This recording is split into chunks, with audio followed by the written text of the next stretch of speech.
This is Twit. Well, while I was back in Illinois, I've been all over the country.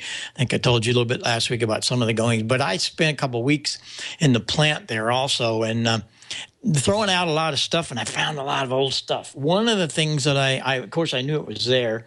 I have, probably 75 of these guys. You remember these guys?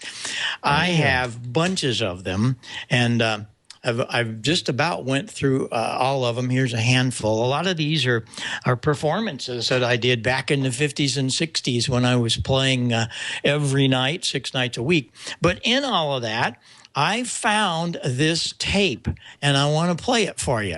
And check this out. See if you recognize all this going on. This is pretty cool. Pretty cool. Help. This is Westlink. Okay, let me get this going. I know what that is. The 1982 Winter Consumer Electronics Show was held in Las Vegas the weekend of the 10th. Westlink production coordinator Bill Orenstein and correspondent Gordon West were there. Here is their report. There was plenty to see for amateur radio operators attending the Winter Consumer Electronics Show last weekend in Las Vegas. 65,000 people attending, looking at over 950 displays. Was there any amateur radio gear at the show? You bet there was. Telco Products Corporation in New York was showing a complete line of VHF and UHF power amplifiers, as well as export high-frequency solid-state amplifiers. Valor Enterprises Incorporated out of Ohio was showing a complete selection of VHF and UHF antennas, as well as a look-alike to the Vocom antenna for handheld. Windtenna Corporation out of South Carolina was showing a complete selection of fiberglass, high-frequency amateur radio antennas for mobile use. They say they perform better than the Annexter Mark series.